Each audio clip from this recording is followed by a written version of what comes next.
Hey, friends, welcome to the Mindset Podcast. I am your host, Sally Allen. And today we are talking about one of the most overlooked but game changing leadership skill set, self awareness. Daniel Goldman, the man who put emotional intelligence on the leadership roadmap, says that self awareness is the foundation for all the other skills that make a great leader. Think about that for a minute. If you don't understand what's going on inside of you, how can you expect to manage your emotions, lead people well, or create the kind of culture where people can thrive? Without self awareness, you are flying blind. You might still get somewhere, but going there is going to be messy, stressful, and expensive than it needs to be.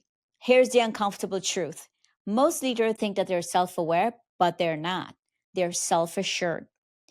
And these two aren't the same.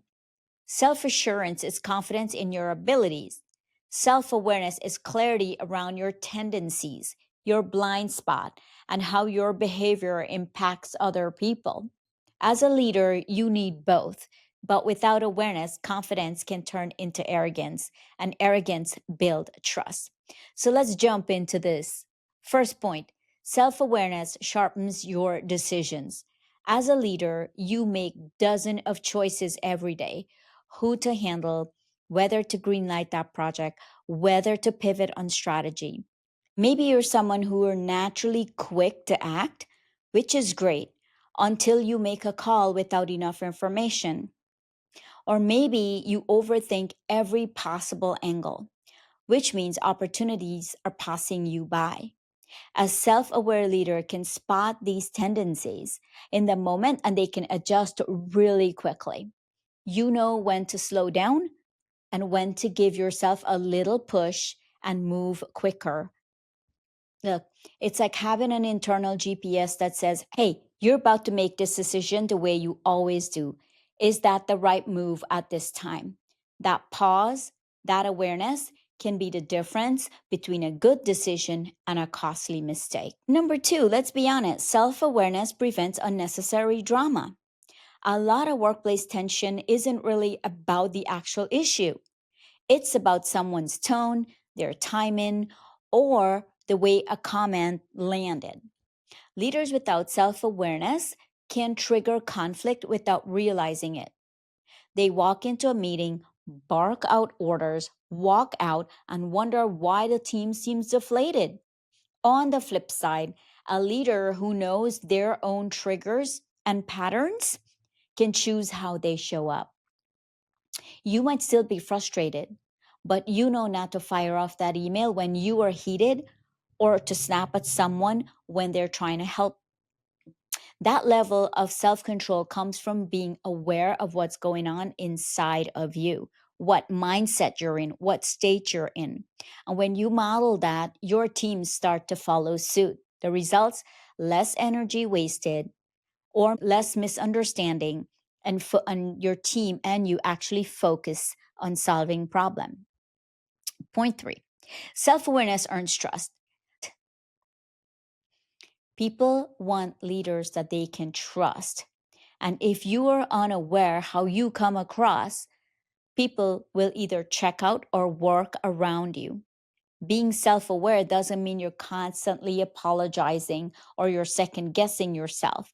It means you're willing to acknowledge where you've made that misstep and make it right.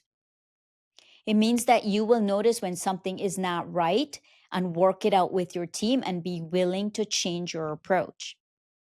That shows that you're human and that you are confident enough to listen and adapt. And when people see that, trust skyrockets. Now, point four: self awareness keeps you growing. The best leaders don't get stuck in "this is just who I am." They use self awareness as a tool for constant improvement. Now, I have worked with leaders who were stuck in the "this is who I am" cycle, and I didn't last a long time with them. And people around them were terrified. The company was always a revolving door. On the flip side, I met a leader who was self-aware, and I met a leader who confronted that leader who was not self-aware.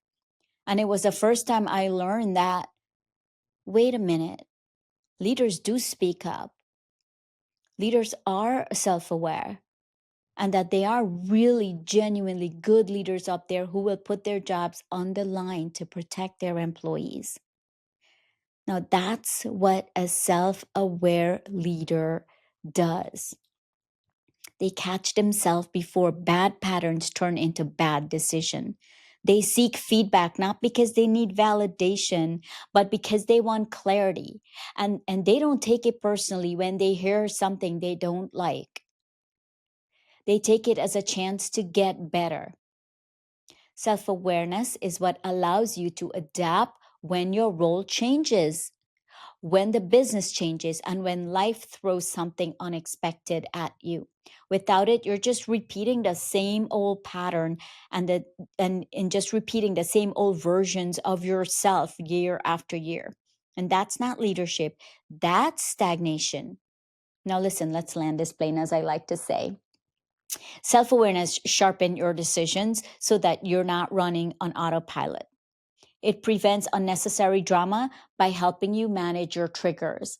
It earns trust because the people see you are not afraid to speak up.